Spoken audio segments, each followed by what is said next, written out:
Welcome to ESI Africa Insights. Today we are joined by Mchenge Nyoka, who is the National Project Coordinator for UNIDO. Welcome. Thank you. Thanks for having me. Of course. So to start off, let's talk a little bit about the programs that UNIDO has actively in South Africa at the moment. Can you elaborate a little bit about what they are and what they do? Yeah, sure. Well, UNIDO is implementing a number of projects that are active in South Africa, programs and projects.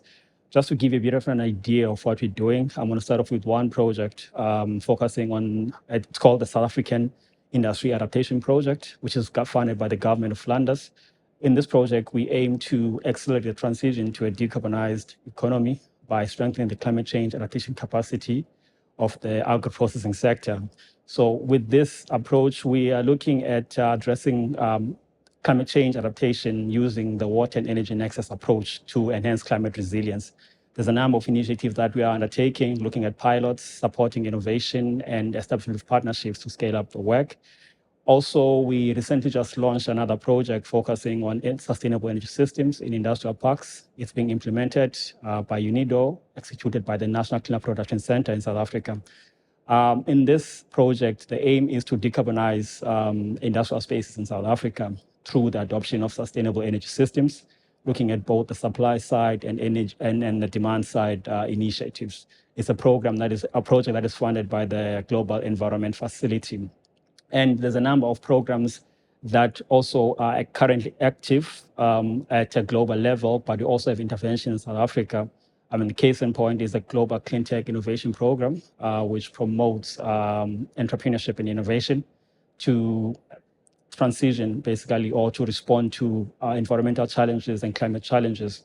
We are supporting startups to develop their clean tech ideas. It comes about in cycles, and the Technology Innovation Hub is responsible for the execution of that project. And the other project that I would lastly want to touch on is the Global Eco-Industrial Parks Program, which is promoting circular economy and resource efficiency and cleaner production practices in industrial parks. So those are some of the few that we have currently active, and we are still working on a pipeline of projects that will be coming in the near future. Okay. Thanks. And here at Inland Africa, you're on a panel discussion about energy efficiency and demand side reduction. So do you think that these two concepts are the same side of the same coin, or do you think they're two different ideas and concepts? Well, I see them as two sides of the same coin. And the reason for that, I'll just go through a number of examples that I could give.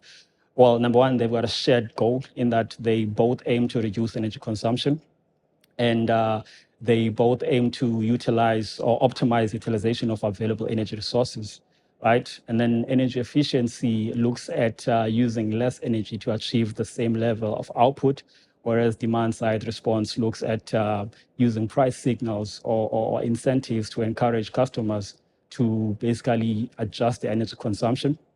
And then the other aspect of it is you're looking from a grid stability point of view. Both of these can contribute significantly in that energy efficiency reduces the overall demand, while demand side response complements this by offering the flexibility to energy consumption optimization, energy consumption patterns, thus resulting in a reliable energy system as a whole. So yeah, in that sense, energy efficiency would then look at technological improvements to reduce the demand, and including behavioral changes. And you've got flexibility that does the encouragement of customers to optimize or use their energy in during off-peak times or areas where there's abundant renewable energy generation.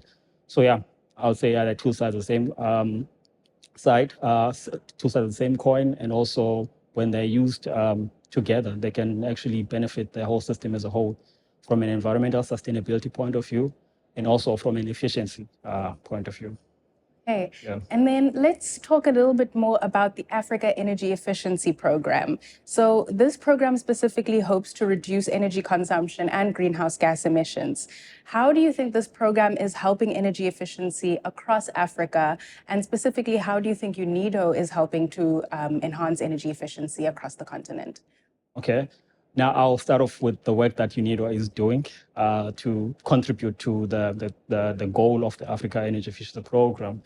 Our work as UNIDO in South Africa specifically started a while back when we launched the Industrial Energy Efficiency Project, which looked at promoting the uptake of energy management systems, energy system optimization at industrial enterprises. The goal was to assist these industrial enterprises to improve their energy efficiency and to lower their national energy demand.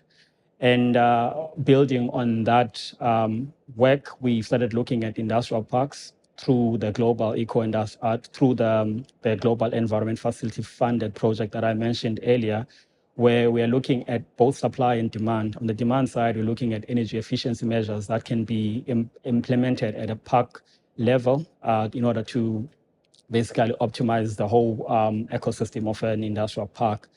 And then to feed into the work that is being done by the Africa Energy Efficiency Program, UNIDO is implementing a project called ELA.